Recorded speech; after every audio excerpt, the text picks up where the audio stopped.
Hello and welcome to our educational centre.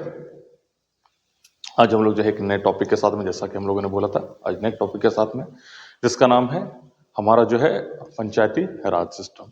आज हम लोग इसको देखेंगे कि पंचायती राज सिस्टम किस तरह से जो है हमारे पास, हमारे संविधान में, और हम लोगों को जो है एज ए सिटीजन किस तरह से प्राप्त हुआ। इनिशिएट करते हैं हम लोग यहाँ से। चलिए आगे बढ़ते हैं और देखते हैं। This is Indian polity, Panchayati Raj, self local government for the village. Lecture first है। ओके, तो देखते हैं पंचायती राज क्या है। It is a system of local self governance for the rural areas. ये जो है स्वशासन का जो है एक प्रकार है, एक फॉर्म है, ठीक है। किसका? हमारे जो है ग्रामीण क्षेत्र के लिए जो है, जिसमें जो हम लोग ग्रास रूट लेवल पर जो है अपने डेमोक्रेसी को लेकर के जाते हैं। क्यों? क्योंकि हमारे पास त्रिस्तरीय है। पहला क्या है? सेंट्रल, दूसरा क्या है? स्टेट, और तीसरा जो है हमारा ये पंचायती राज सिस्टम है।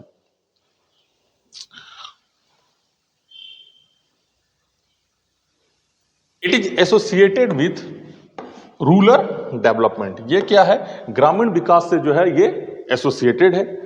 अब हम लोग देखते हैं कि पंचायती राज को जो है कॉन्स्टिट्यूशनल स्टेटस जो है मिला है 73rd कॉन्स्टिट्यूशनल अमेंडमेंट एक्ट 1992 के तहत। म्युनिसिपैलिटीज को मिला था वो 74th कॉन्स्टिट्यूशनल अमेंडमेंट 1992 से ही मिला था। पीवी नरसिम्हा राव जी सरकार के टाइम में ही वो मिला था, ठीक है। अब हम लोग देखते हैं कि भाई ये आया जब पंचायती, तो इसके पीछे क्या कारण है, इसका बैकग्राउंड क्या है, ठीक है। कहां से ये कहां तक का सफर तय करके जो है आज हम लोगों के बीच में जो है हम लोग को जो है self decentralised form of the democracy के रूप में हम इसको उपयोग करते हैं, यूज करते हैं, या फिर हम लोग जो है अपने दिनचर्या में इसको देखते हैं। तो इसका पहले हम लोग बैकग्राउंड देख लें। In India, the idea of constituent assembly was put forward by the first time by the M.N. Roy in 1934। ठीक है, ये हैं M.N. Roy साहब, ठीक है। इनके द्वारा जो है पहली बार जो है कॉन्स्टिट्यूएंट असेंबली बनाने की जो है बात रखी गई थी, ठीक है, और वो 1934 में रखी गई थी। उसके बाद जो है in 1935 the Indian National Congress first time जो है officially demanded a constitution assembly to frame the constitution of the India. तो आईएनसी जो है 1935 में फर्स्ट टाइम जो है उन लोगों ने डिमांड किया ऑफिशियली, औपचारिक रूप से, कि हमें जो है एक कॉन्स्टिट्यूशन को जो है फ्रेम करना है।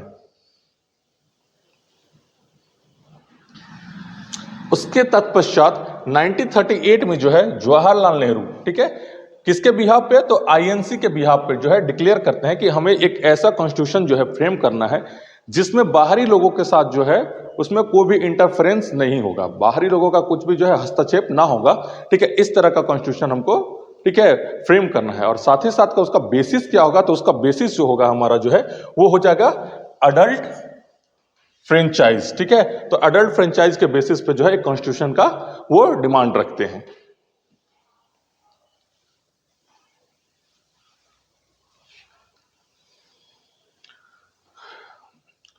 उसके बाद जो है डिमांड जो है फाइनली एक्सेप्ट होता है। कब एक्सेप्ट होता है? तो 1938 में उन्होंने डिमांड रखा और 1940 में जो है एक्सेप्ट हो जाता है।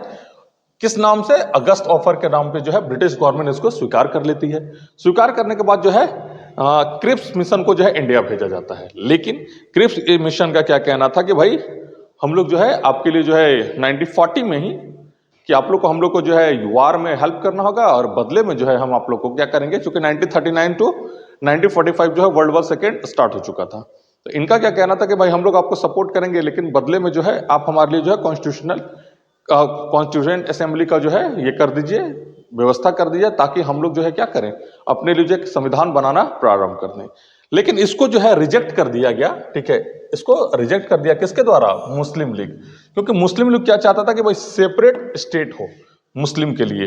दैट मीन्स क्या है कि उस समय ही इस बात की पूरी तैयारी कर ली थी मुस्लिम लीग ने कि अब हमें जो है अलग देश बनाने हैं। तो उनका क्या कहना था कि एक अलग, दो अलग अलग स्टेट बनेंगे और दोनों का अलग अलग जो है कॉन्स्टिट्यूएंट असेंबली बनाया जाए। तो इस पे जो है कोई राजी नहीं होता है और क्रिप्स मिशन जो है ये वापस चला जाता है। फाइनली अंततः cabinet mission came on India in 1946, ठीक है। फिर क्या होता है कि युद्ध खत्म हो जाता है, सेकेंड वर्ल्ड वॉर। उसके बाद जो है ब्रिटिश को काफी ज्यादा उसमें नुकसान हुआ रहता है। तो जिस कारण जो है 1946 में जो है उन लोगों ने तय किया रहता है एक सीमा कि 1948 में हम लोग को जाना है। तो उसके हिसाब जो है 1946 में जो है एक हमारा जो है कॉन्स्टिट्यूएंट असेंबली के लिए बनाने के लिए जो है कैबिनेट मिशन आता है, और उसका क्या होता है कि वो रिजेक्ट कर देता है कि भाई ऐसा 2 आइडियाज कॉन्स्टिट्यूएंट असेंबली का जो आइडिया होता है उसको रिजेक्ट कर देता है, और साथ ही साथ जो है एक ऐसा स्कीम लेता है जिसमें जो है किसी तरह से ज्यादा कम करके जो है मुस्लिम लीग को भी क्या कर लेते हैं ये लोग, सेटिस्फाइड कर देते हैं। ठीक है, सेटिस्फाइड द मुस्लिम लीग, उसको सेटिस्फाइड करके जो है ये लोग आ जाते हैं कि भाई अब जो है किसी तरह से मिलजुल करके करेंगे, बदले में आपको जो है जो सीट्स होंगे वो आपको जो क्या कर देंगे, हम लोग रिजर्व कर देंगे। इस तरह से कोई प्रावधान ला करके उसको भी मना करके स्टार्ट करते हैं। तो पहला जो है हम लोग का कैबिनेट मिशन में जो है देखते हैं हम लोग क्या कि जो फर्स्ट मीटिंग हुआ था कॉन्स्टिट्यूशन का वो कब होता है, तो 9 दिसंबर लोगों का कॉन्स्टिट्यूशन बनना प्रारंभ हो जाता है। नेक्स्ट है हाउ वी रीस्ट्रक्चर और reshape our society, our people, our country after the independence, और how to make new Bharat. अब जो है हमारे कॉन्स्टिट्यूएंट असेंबली जब तैयार हुआ तो उसमें सबसे बड़ा चीज ये था कि भाई हम लोग जो है देश तो अब आजाद हो जाएगा, क्योंकि उसके लिए संविधान बनने का भी प्रक्रिया शुरू हो गया। लेकिन सबसे बड़ा समस्या ये है कि हम लोग को सिर्फ ब्रिटिशर से आजाद नहीं होना है, साथ ही साथ हम लोग को क्या है कि साथ ही साथ हम लोग को एक ऐसा भारत तैयार करना है जिसमें लोग जो है एक बराबर हो, किसी को किसी तरह का कष्ट ना हो, कोई डिस्क्रिमिनेशन ना हो। ठीक है, एक सोसाइटी ऐसे बनाना है जिसमें सब लोग जो है हंसी खुशी हो। इसी पे नेहरू जी का कहना भी था कि नेहरू जी ने कहा था लाल किले से कि भाई मैं एक ऐसी भारत की कल्पना करता हूं जिसमें जो है जितने भी मेरे अपने लोग हैं, जितने भी मेरे सिटीजन हैं, हर किसी की आंखों से मैं आंसू पोंछ दूं, ऐसे उद्देश्य के साथ में मैं नए भारत का निर्माण करना चाहता हूं। ठीक है, तो ये हम लोग का सबसे बड़ा प्रॉब्लम रहता है कि भाई नए भारत को हम लोग किस तरह से बनाएं।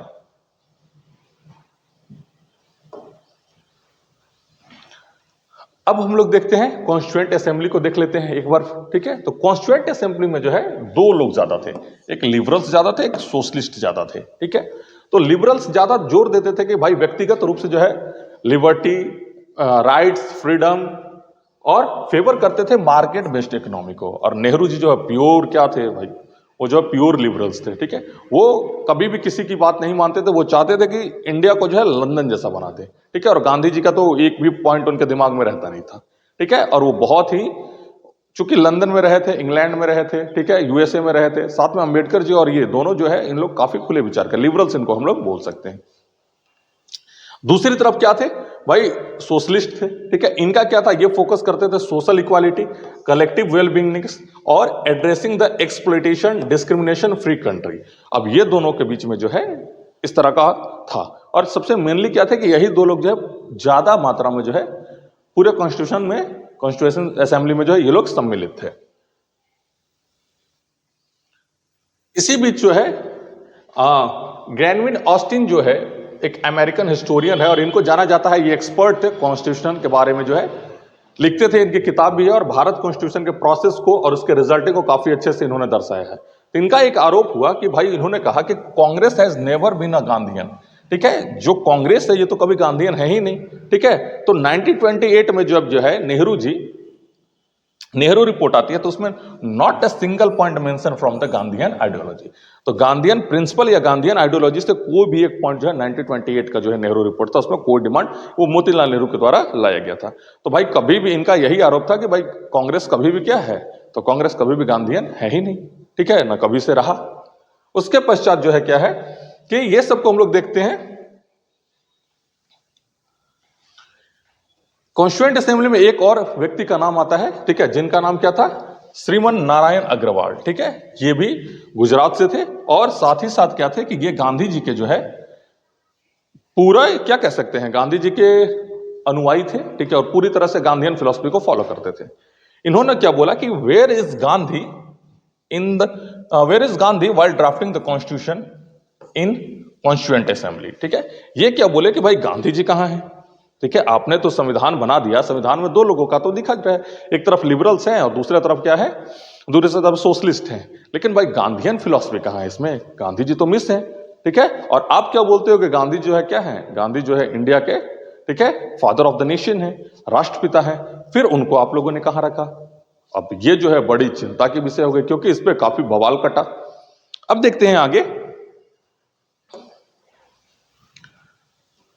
तो फिर क्या है कि इस समय जो है गांधी जी और नेहरू जी के बीच में भी दिक्कत थी। ठीक है, जहां चूंकि ये लिबरल्स थे नेहरू जी, तो नेहरू जी हमेशा से क्या चाहते थे कि एक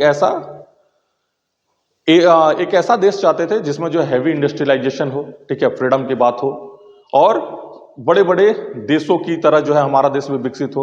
वहीं पे गांधी जी क्या करते थे कि भाई ग्राम स्वराजगार का बात करते थे, ठीक है, और ये जो है फ्रेटर्निटी को, भाईचारे को, सेकुलरिज्म को ये करते थे। गांधी जी वहीं जो है काफी रिलीजियस थे, तो दोनों के बीच में थोड़ा सा मतभेद था। मतभेद नहीं कह सकते, सबकी अपनी अपनी आइडियोलॉजी थी, मतभेद तो नहीं कहा जा सकता है। फिर नेहरू जी के पास जाते हैं, तो नेहरू जी से जब पूछा जाता है कि कहां है, तो नेहरू जी क्या बोलते हैं, भाई अंबेडकर जी को बोलते हैं कि अंबेडकर जी अब ऐसा है कि भाई ये लोगों को जो है किसी तरह से हम लोगों को जो है नेहरू, ये क्या नाम है, गांधी जी का जो है बाई प्रिंसिपल्स को कहीं ना कहीं तो हम लोग को कॉन्स्टिट्यूशन में रखना होगा, ठीक है। तो इस बीच क्या बोलते हैं कि this is not the perfect time to give the rights because currently the centre and states have a lot of problem going on due to the federalism. तो ये क्या बोलते हैं कि गांधी जी का जो ग्राम स्वराज का जो है योजना है, उसको जो अभी हम लोग नहीं दे सकते हैं। क्यों नहीं दे सकते? क्योंकि अभी हम लोग खुद बिजी हैं, अभी हमारे पास बहुत सारी समस्याएं हैं। किस चीज को लेकर के? सेंटर और स्टेट का जो है लेकर के बहुत सारी समस्याएं चल रही है, क्योंकि हम लोग फेडरल स्टेट थे, फेडरलिज्म को हम लोग फॉलो कर रहे थे। तो इस वजह से क्या है कि नेहरू जी बोलते हैं कि अभी हम लोग इसके लिए तैयार नहीं है। इस पे जो है डॉक्टर अंबेडकर का क्या कहना है कि अगर अभी हम लोग जो है पावर जो है अनएजुकेटेड पीपुल को दे दें, तो ये क्या करेगा कि हमारे जो है डिस्क्रिमिनेशन को और बढ़ा देगा, ठीक है। अभी भाई इनका भी पॉइंट सही था कि भाई अगर अभी हम लोग दे देते हैं, ग्राम स्वराज की बात कर देते हैं या ग्राम पंचायत की जो भी बात कर देते हैं, तो ये तो और बड़ा खतरा हो जाएगा। पहले से हमारे यहाँ इतना डिस्क्रिमिनेशन है, ठीक है, और ज्यादा डिस्क्रिमिनेशन हो जाएगा। और 1950 तक जो है गांव में जो है भारी डिस्क्रिमिनेशन, इग्नोरेंस, पोवर्टी आपको देखने मिलता। तो ये तो बोले कि भाई अभी मुश्किल है।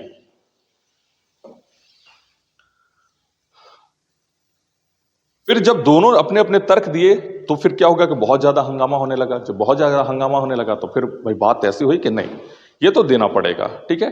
तो देना पड़ेगा, तो फिर सब लोग जो है, चूंकि डॉक्टर अंबेडकर ड्राफ्टिंग कमेटी के चेयरमैन थे, फिर उनको बोला गया। तो फिर वो क्या होता है कि he inserted the Gandhian principles in the constitution as the part 4 of the constitution, directive principle of state policy, DPSP के रूप में जो है चौथे भाग में जो उसको इंसर्ट कर दिया जाता है। आर्टिकल्स 40 क्या कहता है कि state organise a village panchayat and endow them such power and the authority as may be necessary to function them. ये मिस्टेक हो गया है, ठीक है, यहां पे हम लोग थोड़ा सा देख लेंगे।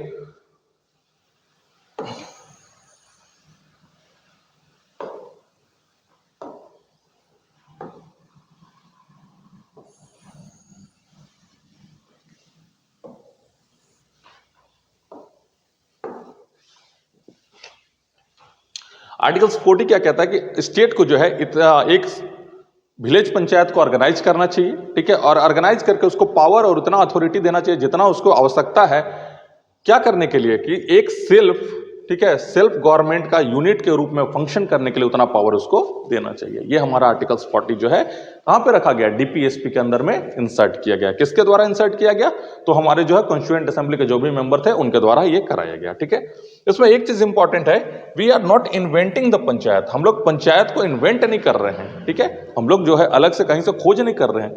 We are organising panchayat. हम लोग क्या कर रहे हैं? पंचायत को ऑर्गेनाइज कर रहे हैं, आपस में ही ये क्या कर रहे हैं कि इसको ऑर्गेनाइज हम लोग कर रहे हैं, कहीं अलग से इसको खोज करके नहीं लाया जा रहा है। दैट मीन्स हमारे पास है, बस उसको ऑर्गेनाइज कर रहे हैं। ये पूरी तरह से जो है गांधीयन प्रिंसिपल के ऊपर था। इसके पश्चात क्या हुआ कि देश हमारा आजाद हुआ और कंटिन्यूअस जो है बहुत सारे एलिगेशन नेहरू जी के ऊपर लगते रहे कि वो क्या है कि गांव को क्या कर रहे हैं? इग्नोर कर रहे हैं, गांव की तरफ उनका कोई भी ध्यान नहीं है, ठीक है। तब क्या हुआ कि 1952 में उन्होंने दो प्रोलॉन्ग्ड स्ट्रेटजी डेवलप किए ऑफ द इंडिपेंडेंट इंडिया, ठीक है। रूल क्या, ये सॉरी, ग्रामीण क्षेत्रों के लिए इन्होंने क्या किया कि भाई दो जो है स्कीम ये लेकर के आए, ठीक है। और वो स्कीम का क्या नाम था? कम्युनिटी डेवलपमेंट प्रोग्राम, और सेकेंड काम था national extension services with the help of the Ford Foundation in the USA in 1953। तो दो ये स्कीम के साथ आते हैं, और ये दोनों का मुख्य ये होता है, दोनों का मुख्य गोल होता है कि ग्रामीण क्षेत्रों को जो है किस तरह से विकसित किया जाए। ये एग्रीकल्चर रिलेटेड जो है दोनों होते हैं, ठीक है। और शहरों में क्या होता है कि शहरों के लिए जो है हेवी इंडस्ट्रियलाइजेशन, हेवी इंडस्ट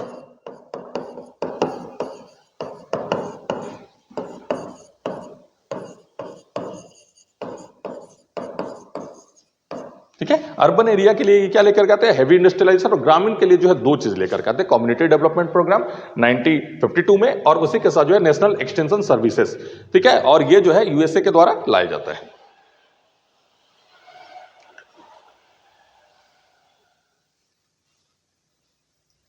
लेकिन होता क्या है कि ये जो है दोनों पूरी तरह से क्या हो जाता है, तो पूरी दोनों तरफ से ये फेल हो जाते हैं, ठीक है।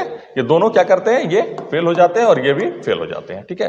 तो फिर क्या करते हैं ये कि जनवरी 1957 में एक कमेटी का गठन करते हैं, ठीक है, अंडर द बलवंत राय मेहता, ठीक है। अब बलवंत राय मेहता कौन थे, तो ये जो है एट दैट टाइम ये गुजरात के सीएम थे और प्योर कांग्रेस के ये पार्टी से बिलोंग करते थे।